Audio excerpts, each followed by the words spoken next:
Hebrews chapter 11. It's called the faith chapter, and for good reason, because it upholds several examples of men and women of faith from the Old Testament. And they're quite encouraging examples, but one of the things I've noticed about this chapter is, when I think of faith, I think of the faith of Abraham, I think of the faith of some of these men and women in the Old Testament period, and I think, man, I wish I had faith like that. Have you ever had that same thought? That you wish you had that kind of faith? Well, I'm going to tell you today, actually, you do. You're in the same club, the same category. Just like these people named in Hebrews the 11th chapter, you are such a person of faith. In fact, if your faith could be turned into fluid, you'd be soaking wet. I look around, I see faith all over the place. One of the main points of Hebrews 11 is that we can see their faith by the things they said and by the things they did. And in some cases, and we'll see a little bit later, some of the things they did were not outstandingly courageous things. They just expressed themselves in a certain way, said things, and did things. In some cases, it did not involve risking their life, but we can see through their actions, through their behavior, that they believed God. And that's the key thing right there. So when I look around this room, I see people who are here today. Why are you here? Because you are people of faith. And the carpet would be soaked with all the dripping if it could be turned into fluid. Let's look at verse 7 of Hebrews chapter 11. Let's look at one of these examples. We have several examples there. We begin with Abel in verse 4, then Enoch in verse 5. We come down to verse 7, and we read about Noah. It says, "By faith Noah, being divinely warned of things not yet seen, moved with godly fear, prepared an ark for the saving of his household, by which he condemned the world and became heir of the righteousness which is according to faith." Now, tell me, is there anything unreasonable about what Noah did? It might have appeared unreasonable to some people. He's out there building a big old boat, and some may have wondered why. But in any case, was it unreasonable? Because you see, Noah heard from God, and he knew it was God telling him to do this thing. Tell me, if you had been in his place and he had told you, listen, I'm going to destroy the world. I'm very sick in my stomach for what man has done. I'm going to destroy him from the face of the earth. I want you to build an ark, and these are the dimensions. This is how you do it. I'm going to give you 120 years to get it done. And I want you to do this, and I'm going to save you and your household, along with a bunch of animals. Would you do it? It would be unreasonable not to do it, wouldn't it? It'd be foolish not to do it. Now, the point I'm driving at here is that faith is never is, contrary to reason. Some people think of reason on the one hand. That's where science belongs. That's where the biological sciences, physics, and all these other things we see about on the Science Channel or on some other television station or that we studied about in school. They think of reason and the rational mind and logic belonging over here in this category, and then faith is over here. No, actually, faith is not contrary to reason. It is based on reason. Because when you know you're receiving instructions from God, the most reasonable thing you could possibly do is follow that instruction. And I think everyone in here in this room would agree with that. So belief in a creator God is not an irrational belief. Not at all. My belief, or faith and belief meaning the same thing, in the existence of a creator is based on reason. I look around this world and I hear arguments from atheists, like one particular physicist who is also an atheist, and he explains how the universe leapt into existence from nothing without a creator. And I'm thinking, come on, you got to be smarter than that, with all the letters after your name. But really, when you start listening to him, you listen to his explanation, what he's doing, he is redefining nothing. His nothing is really something. When they talk about the quantum fluctuation that took place, well, nothing doesn't fluctuate. I'm sorry. You got to have something to fluctuate. A ripple in the fields that existed. Well, those fields are something. So if matter came from that, if it sprang from that, it sprang from something. Because these people know that something doesn't come from nothing. So I use reason to conclude that since the universe had a beginning, and we know that, since it had a beginning, something had to cause it to begin, hence the existence of God. Also, when I look around the world and I see design, I see incredible, complex design in the creatures of this world, including human beings. You think of the way we're put together, our organs, the mind. And I'm to think that came about as a result of a series of random occurrences? No.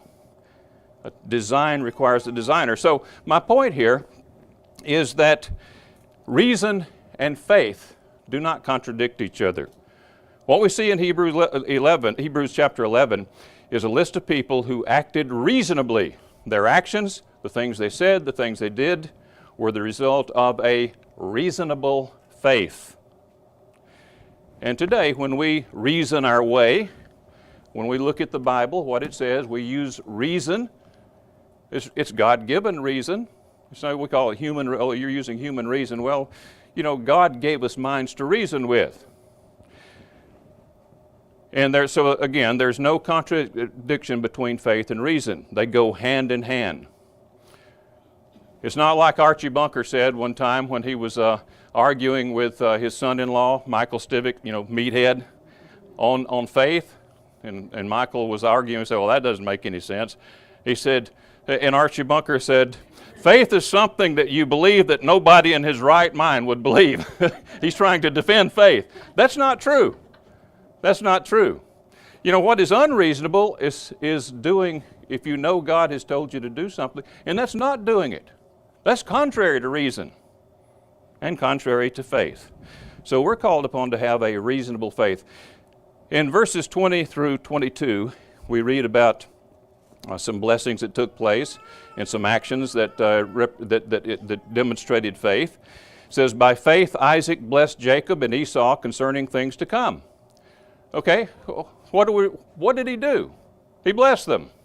Why did he bless them? Was his life at risk or anything like? No. He blessed them. Why did he do that? Because he believed God. He knew what God told him. And he believed God, and so he gave them this blessing because that was God's will. The fact that he did it, the writer of Hebrews is telling us, shows us that he was a person of faith. By faith, verse 21, by faith Jacob, when he was dying, blessed each of the sons of Joseph and worshiped, leaning on the top of his staff. There again, why did he do that? What he did demonstrates the internal faith. What he did externally demonstrate what was going on internally. That's faith. And it's a reasonable faith because he knew God had given him these instructions. And then it says, by faith Joseph, when he was dying, made mention of the departure of the children of Israel and gave instructions concerning his bones. That's by faith. Why? What does this show us? It shows us that he believed that promise that was made to Abraham long before concerning the departure of the children of Israel from Egypt. That was a promise that was given back then. Joseph shows by his statement here, by what he said, the instructions he gave, that he believed God. And so when I say that you belong in this category, well, it's absolutely true. This is a room full of people of faith. You, like these people in Hebrews 11, are a people of faith.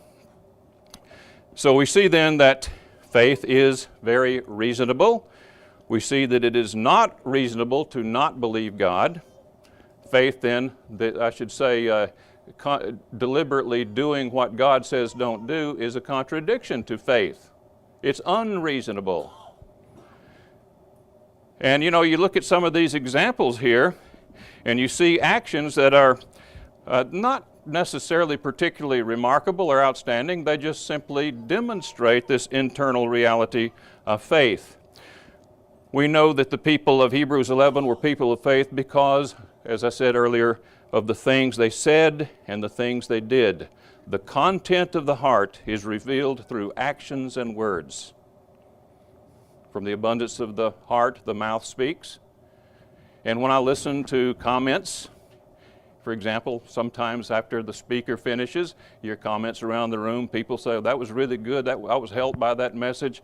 I found that very encouraging, uplifting. Don't let that guy speak again. No. But that demonstrates that you're a people of faith when we hear comments like that and hear people talking about the coming kingdom of God and looking forward to that and so on. So we are a people of faith. But sometimes words and actions are inconsistent with the rational faith that resides within us. Let me say that again. See some puzzled looks. Sometimes our words and our actions are inconsistent with what we believe. Like, how could that be? No, it's true. It's inconsistent. It seems illogical. If you believe something, why would you act differently from what you believe? Well, I'm going to give you an illustration. I'm going to give you some biblical examples of it. But I want to give you an illustration. Several years back, I was suffering from what turned out to be cervicogenic headaches, stemming from some stuff going on in my cervical spine. Bone spurs, arthritis, herniated discs, getting old. And I had these intense headaches in the back of my head daily. And I was worried that something I didn't know what was going on. Is this an aneurysm or something? I didn't know. So they did an MRI and found out what it was. Well, when I went in for the test, I had absolute faith in that procedure and in the people who were doing it. No question about it. I knew it would not harm me. I was not, after all, going in for an organ transplant. I was going in for an MRI. I knew it was safe. I knew the people who were doing it were competent. And I knew no harm could come from it. That was my rational mind at work. That was my faith. So they put me down there on the little pad thing, table, whatever you call it. They put me down there and told me what position to get in. The only thing I dreaded about it was I knew you had to stay still. And when you know you've got to stay still, something on your face is going to itch. You know that's going to happen. It's like sitting back in the dentist chair and they got your mouth wide open and they're working around in there. You know you're going to start thinking about swallowing. You got to swallow. But in any case, that was the only thing that was dreadful about it. So I lay down there, and they drew me into from the control switch in there. They put me into there, and something happened that I did not anticipate, had not occurred to me before that moment in time. I panicked. Really, me. I said, "Whoa!" And they drew me right out of there. And I was kind of embarrassed because, Jedis don't do that. But they drew me out of there, and I said, I'm so sorry. I don't know what happened. They said, no, think nothing of it. It happens all the time. Said, in fact, it happens with men more often than it does with women. And the reason is the tube is so small comparatively. And when they started drawing me in there, and me thinking nothing of it, all is well, I could see it right there in front of me, and I could feel it on both shoulders. I said, they're stuffing me in a tube. And I'm claustrophobic. So I reacted that way. Now, I reacted not according to my rational mind, not according to faith, but according to what? Emotion. So that's something else that produces actions and words from us that is not from the rational mind. It's absolutely irrational to do what I did. Why? And by the way, I went ahead and had it. Went ahead and had the thing done right there. They said, well, you can go down here to open MRI, and I didn't want to do that. They said, well, we could give you some medication to sedate you. Nope. So we're going to do it right here. So we did. Just has a matter of getting my mind in gear and realizing I'm not going to smother. I'm not going to get stuck in there, So once I got my mind in the proper framework there and realized what was going on, thought about it a little while, they put me back in there and went through it just fine. But in any case, the point here I'm making is that sometimes words and actions come from something other than reason. other than logic, other than the rational mind. In other words, other than faith. I'm telling you, as a person of faith can, because of emotion, can act and say things contrary to faith. I know that's never happened to anybody in here. But now I want to give you some biblical examples. I want to look at Hebrews 11 again. And verse 8 says, by faith Abraham obeyed when he was called to go out to the place which he would receive as an inheritance, and he went out not knowing where he was going. God said, go. Abraham took up his stuff and went. This was an act of faith. It shows that Abraham believed God. Let's go back there and take a look at that account and read our way through it. In Genesis chapter 12, I want to highlight a few points along the way. In Genesis chapter 12, in verse 1, now the Lord said to Abram, get out of your country, from your family, and from your father's house, and to a land that I will show you. Evidently he didn't, as the writer of Hebrews said, he didn't know where he was going. He said, to a land I will show you. In other words, start walking that way. I will make you a great nation. I will bless you and make your name great, and you shall be a blessing. Now, what does that imply? I will make you a great nation. It means he's going to have children. It means he's going to have lots of them, lots of descendants. I will bless those who bless you, and I will curse him who curses you. If somebody tries to harm you along the way, as I go about carrying out my plan for you, my mission for you, I will curse that person. And in you all the families of the earth will be blessed. So Abraham departed, Abram as he was called then, and it says that he went to the land. And verse 7 says, and then the Lord appeared to Abram and said, to your descendants I will give this land. That means Abraham was going to have something he didn't have at this point. He's going to have an heir. And there he built an altar to the Lord who had appeared to him, and moved there from there to the mountain. But drop on down to verse 10. Now there was a famine in the land, and Abram went down to Egypt to dwell there, for the famine was severe in the land. Now notice what happened when Abram, remember, this was the man of faith, the man who said, or who got up and went when God said, get up and go. The man that's held up as an example of faith, the one who was told, I will give you descendants in great number. The one that says, whoever blesses you will be blessed, whoever curses you will be cursed. Here Abraham, as he goes down to Egypt, says it came to pass, in verse 11, when he was close to entering Egypt, that he said to Sarai his wife, indeed, I know that you are a woman of beautiful countenance. Therefore it will happen, when the Egyptians see you, that they will say, this is his wife, and they will kill me, but they will let you live. Now wait a minute. Here the father of the faithful, this model of faith, is worried about being killed, and he doesn't even have an heir yet. What's going on in his mind? Didn't he believe God? You see what I'm getting at here? There was faith. Faith was there. That was his rational mind. That was from reason, because God spoke to him and he believed it. And yet there's something else going on there too, isn't there? Something else going on there, not just faith. There's emotion. There is no doubt fear. Fear, a very powerful and influential emotion.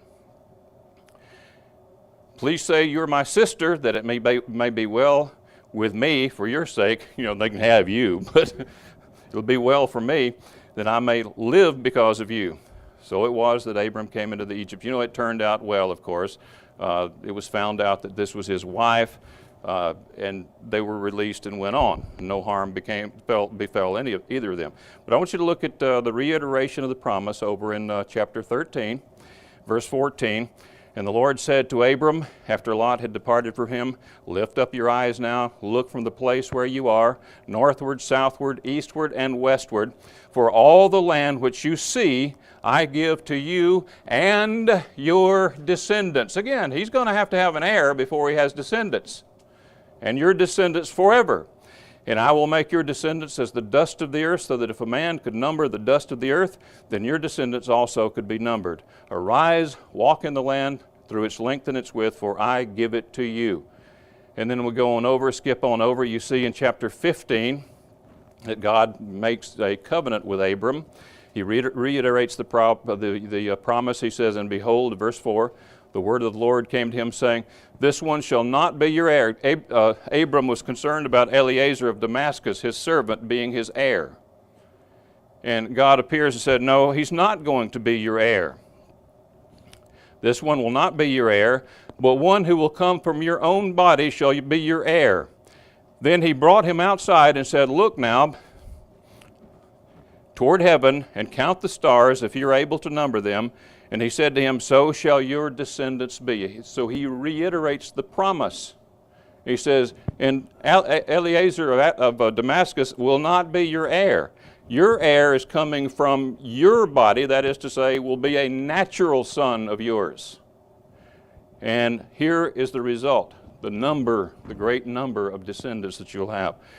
And it says in verse 6, notice this carefully, this is used by the Apostle Paul in Romans 4, and he believed in the Lord, and he accounted it to him for righteousness.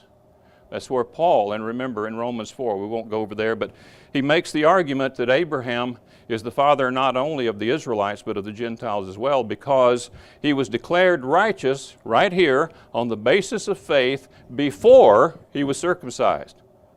So he's as much the father of the Gentiles as he is the people, any people of faith, whether Jewish, whether Israelites or Gentiles. It says this is a very important text in that regard. So we see that he was justified by faith, and God counted his faith as righteousness. Now, with that in mind, let's move on over. We see let's skip on over to chapter 18, skip over quite a bit of material here, but here we see that a son of promise. First of all, we see the story of Hagar and Ishmael. Abraham learned that Eliezer of Damascus would not be his heir, so they came up with another plan, an heir through Hagar. God says no here. God says no in chapter 18. It says, the Lord appeared to him in the terebinth trees of Mamre as he was sitting in the tent door in the heat of day. Think about this. Here, plan 1, no, that's not going to take place. It's not Eliezer. Plan 2, what about Ishmael from Hagar? Nope, not. God himself then shows up, and he tells both of them, Abraham and Sarah, how he's going to do this. Let's skip on down in to verse 9. It says, then they said to him, where is Sarah your wife? So he said, here in the tent. And he said, I will certainly return to you according to the time of life, or as it says in some translations, about this time next year. So remember that, about this time next year. And behold, Sarah your wife shall have a son. Sarah was listening at the tent door which was behind him. Now Abraham and Sarah were old, well advanced in years, in age, and Sarah had passed the age of childbearing. Therefore Sarah laughed within herself, saying, after I have grown old, I will have pleasure, my Lord being also old. And the Lord said to Abraham, why did Sarah laugh, saying, shall I surely bear a child, since I am old? Is anything too hard for the Lord? At the appointed time, that's this time next year, I will return to you at this time next year, and Sarah shall have a son. So she has not yet conceived, but at this same time, in the following year, she will. He makes this promise right here. But Sarah denied it, saying, I did not laugh, for she was afraid. And he said, no, but you did laugh. So then it goes on to talk about Abraham interceding for Sodom. God tells Abraham what he's going to do. He makes it very clear that Abraham is his friend, that he's going to reveal this thing to him. He's not going to withhold it from him because of his special relationship with God. And it talks about the destruction of Sodom and Gomorrah, and then the descendants of Lot. And now then, keeping in mind that God has made a promise the two of you shall have a child together. Not going to be Ishmael, not going to be a servant. It's going to be from you two, Abraham and Sarah. And in chapter 21, you read about that, and the Lord visited Sarah as he had said, and the Lord did for Sarah as he had spoken. Now, but before, I want you to notice this though. Before then, between the time God made that promise and the time he fulfilled that promise, something else happened. It's in chapter 20. And Abraham journeyed from there to the south and dwelt between Kadesh and Shur and stayed in Gerar. Now Abraham said to Sarah his wife, she is my sister, said of Abraham, or Sarah his wife, she is my sister. So here we go again. Here we go again. But Abimelech, king of Gerar, sent and took Sarah. Now I'm not going to read the whole thing, but it turned out well. Everything, he was not allowed to touch her in an inappropriate way. And then we read, drop on down when all is known here at verse 10, then Abimelech said to Abraham, what did you have in view that you have done this thing? And Abraham said, because I thought surely the fear of God is not in this place, and they will kill me on account of my wife. Here it is again. He'd received the promise. Said, Abraham, your wife Sarah is going to bear your son. And she hasn't conceived at this point. Where's all this faith? You see what I'm saying here? He was a man of faith, no question about it. But there's something else going on in his mind. It's not emerging from pure reason. Remember, the part of our minds where our rational mind, that's where faith resides. But we have an emotional aspect as well. And sometimes that emotional aspect can override our rational mind. And I think that's what's going on here. But not only that, but from the very outset, Abraham had this concern. Again, showing that something else was going on here. He says in verse 12, but indeed she is truly my sister. And Abimelech said, you are disgusting. No.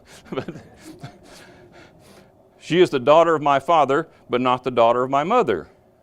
And she became my wife. And it came to pass when God caused me to wander from my father's house, that I said to her, this is your kindness that you should do for me in every place, wherever we go, say to me, say to me, he is my brother. So he told her from the outset that this is what I want you to do. Again, this shows, in my mind, it shows that not only was Abraham a man of faith, but he also had something else going on there. Human beings have emotions. We have fear, and sometimes that fear overrides the rational mind where faith resides. And I believe that's what we see going on here.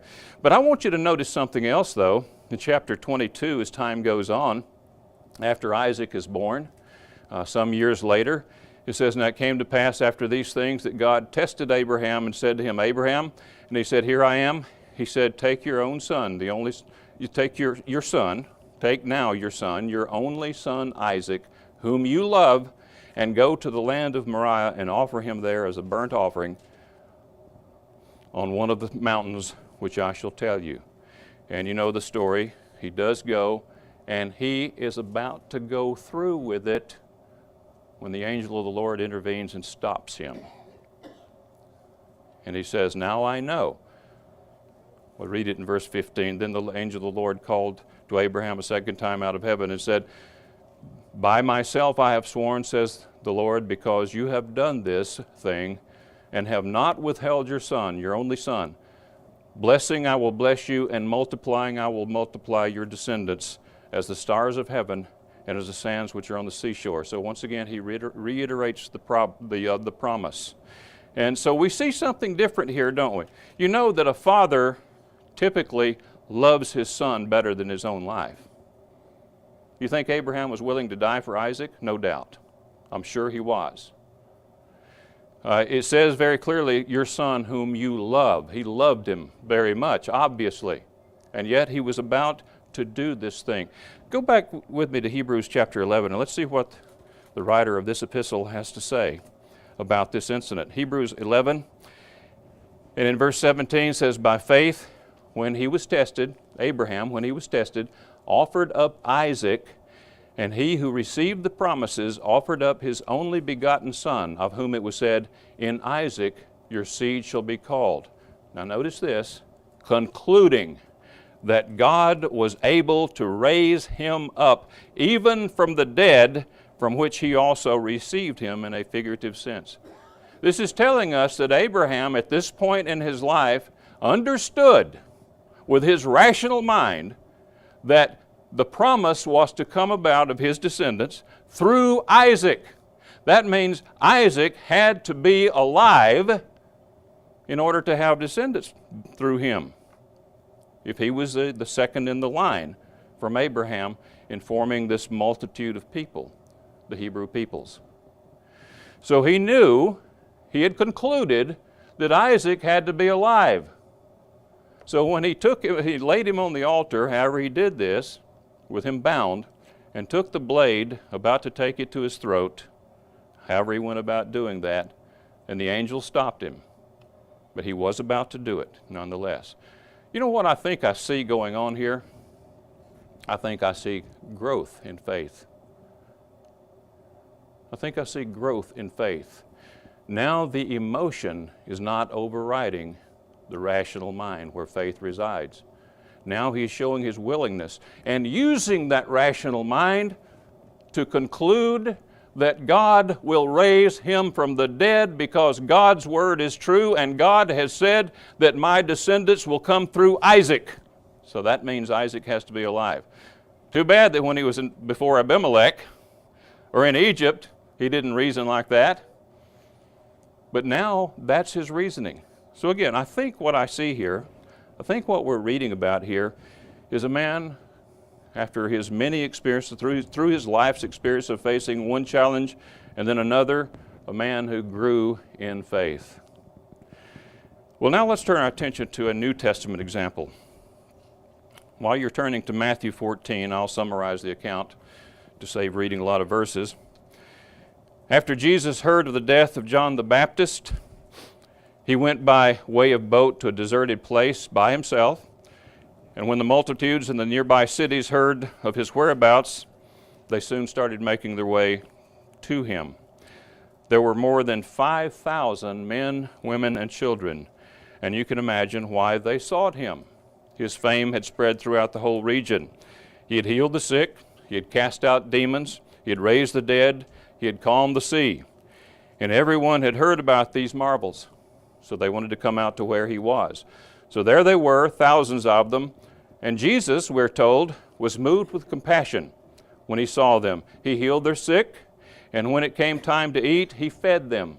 Remember, some 5,000 of them with 5 loaves and 2 fish. Now that's quite an accomplishment there. 5,000 of them with 5 loaves and 2 fish. Quite a miracle. As if that were not miraculous enough, there were leftovers. About 12 baskets full, in fact.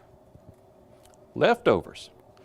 Now, later in the evening, Jesus wanted to be alone, so he told his disciples to get into the boat and go before him to the other side of the sea. And he sent the multitudes away, and those who had come there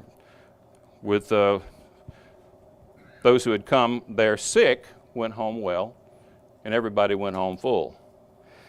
Then Jesus went up into the mountain by himself to pray.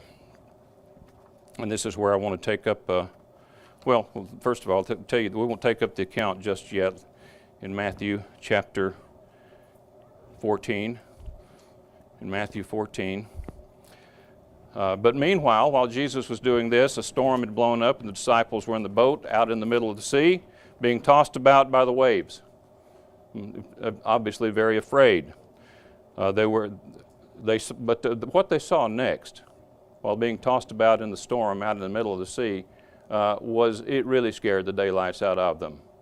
They looked out and saw right there, in the middle of the sea, during the storm, someone out there. And he wasn't hanging onto a log, and he wasn't swimming, he wasn't bobbing up and down in the waves. He was walking on the water.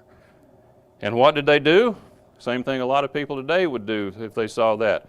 It's a ghost! That's what they said. They're scared out of their minds. But when they heard that familiar voice, "Be of good cheer, it is I, do not be afraid." It was Jesus, and they recognized that. They recognized that this was the one who had just a few hours earlier fed a multitude of some 5,000 with a few loaves and a couple of fish after healing the sick among them. The same guy that they'd seen raise the dead and heal all kinds of diseases. This was him. And now there he was walking on the sea during a storm. Now, the story of Jesus walking on the sea is told in Matthew 14, Mark 6, and John 6, but Luke leaves it out.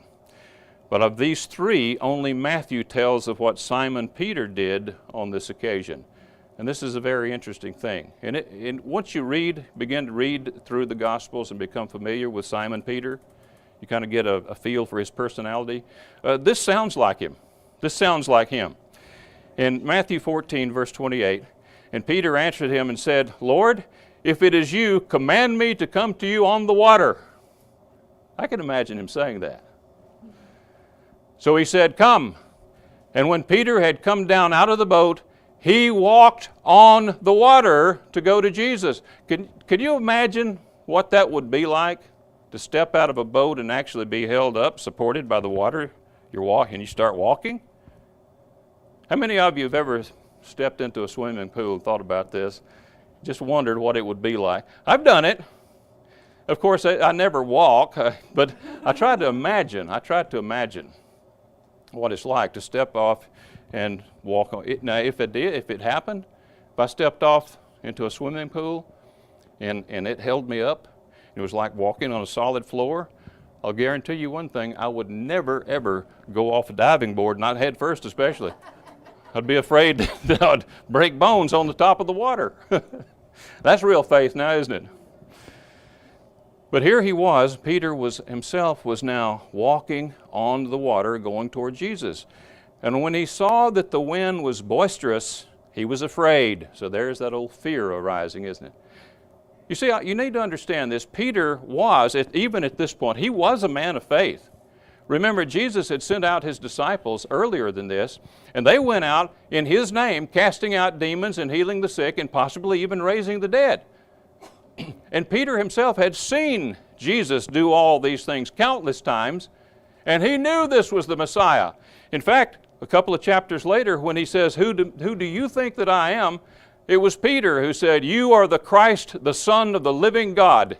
And Jesus said, "Blessed are you, Simon Bar-Jonah, for flesh and blood has not revealed this to you, but my Father in heaven." Of course, it wasn't too much longer after that he said, "Get behind me, Satan," to the same guy. So it tells you, though, that tells you that there's two aspects of human nature here that you're dealing with. One, the rational mind, where faith resides. And Peter, looking at the works of Messiah, knew that this was the Messiah. With his rational mind, he was willing to follow him anywhere he went. And anything that would happen to him along the way, he was willing to accept it. But when certain emotions were engaged, he found himself doing something different, something inconsistent with the rational mind where faith resides. And that's what happens here. When he saw that the wind was boisterous, he was afraid, and beginning to sink, he cried out, saying, "Lord, save me." And immediately Jesus stretched out his hand and caught him and said to him, "O you of little faith, why did you doubt?" And when they got into the boat, the wind ceased. Then those who were in the boat came and worshiped him, saying, "Truly you are the Son of God." So these were people of faith. And even though he says, "Oh, you of little faith," he did have still faith. Faith is a grain of mustard seed you can move mountains with. But he was a man of faith, no doubt. But here you see his emotion overriding the rational mind where faith resides. You see it again in Galatians chapter 2. This is long after the Holy Spirit had come, the ministry had begun, the apostolic ministry. Many, many disciples had been made at this point. Galatians 2, verse 11. Now when Peter had come to Antioch, I withstood him to his face, because he was to be blamed. For before certain men came from James, he would eat with the Gentiles, but when they came, talking about observant Jews. When they came, he withdrew and separated himself, fearing those who were of the circumcision. There's that old fear arising again, isn't it? And the rest of the Jews also played the hypocrite with him, so that even Barnabas was carried away with their hypocrisy. This was a very serious matter. On the face of it, you may not think so, but it was very serious. You see, it was none other than Simon Peter himself who was sent to Cornelius. He went into his house, the house of an uncircumcised man, and he said, you know that it is an unlawful thing for me, a Jew, to come in unto you like this. And he said, but God has shown me not to call any man common or unclean. So he obeyed God. He knew that this is what God was doing. He witnessed the Holy Spirit's arrival with the miracles that occurred, the speaking in tongues and so on. Real tongues, no doubt. And so he witnessed all of this, and the other Jews that were with them were astonished. They witnessed it too, went back to Jerusalem, and what did they say there? You went into the Gentiles? Of course, that was their tradition. That was the way they were brought up. And he said, yes, I did, and this is why. And then when he explained the situation and what God was now doing, they rejoiced. So you see what hypocrisy it was now, that he would get up and remove himself from Gentile brothers and sisters because of these people with their tradition who had come into the room. You see, this flew in the face of the gospel. It flew in the face of the truth, not only that God had revealed and was making very well known now through Paul's ministry, but had revealed it personally to Peter. So what a hypocrite he was. So what do we see? Faith, yeah. Faith, he was still a man of faith, but we see fear causing him to behave in a way that is inconsistent with his faith. And you know, that happens to all of us to some degree or another. It happens to all of us. Fear is not the only emotion that can override our reasonable faith. Desire for power can do it. Desire for recognition can do it. All of these are emotions. Desire for money, which is another form of desire for power. Jealousy, lust, greed, anger, all of these are emotions. You know, even lethargy is an emotion. It's a feeling. And that can override the rational mind and hence faith if we're not careful. So the struggle is not merely external. External forces create conditions that rouse the internal forces, that is, your emotions. And that's what we have to deal with, our emotions. You know, when it comes down to it, that's what it is. It's the internal struggle. It's where the real struggle is. People have faced persecution of all sorts. People have died for Christ's name's sake. And some people facing the same situation because of emotions, because of fear, because of whatever the emotion was. In some cases, it may not be persecution. As I said, lethargy is a very real force to be dealt with.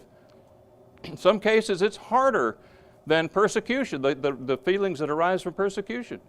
Lethargy. It is an emotion to be dealt with. But you know, the lesson is very simple in all of this. I'm not telling you today anything that you don't already know. Maybe putting in a little bit different format, but I'm telling you the same thing you've known all along.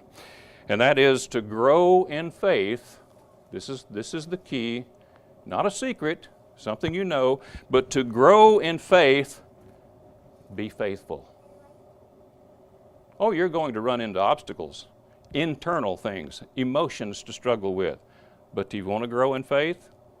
You know, you don't strain real hard and try to work up more. How can I get more faith? No, you have faith. That's not the issue. You are a people of faith. You're a person of faith. That's not a problem. The issue is, what do you do with those internal forces that would override that faith? That's what we're talking about here. And so the key is just be faithful. Be aware of it. Just being aware of it is helpful. Being aware of what the real issue is, what the real battle is about. And you don't need to go out and set up an obstacle course to test your faith. You don't need that. In fact, I wouldn't recommend it. Don't do it. Say, well, I'm going to step off this building today. I believe God will deliver me. Don't do that, because He probably won't. That's not faith, that's foolishness. You don't need to set up an obstacle course to test your faith, because it's already been set up for you. That's what life is. You're going from day to day, from week to week, throughout each year, you're going to run into situations involving other people, involving circumstances that will give rise to emotions that you're going to have to deal with. What do? You remember where you take your marching orders from. You remember His law, His commandments, His instructions. Always. And you simply, even in the face of these obstacles, in the face of these feelings that rise up, or because of in opposition to the feelings, you simply do what you know to do, and that is be faithful. You want to grow your faith? Be faithful.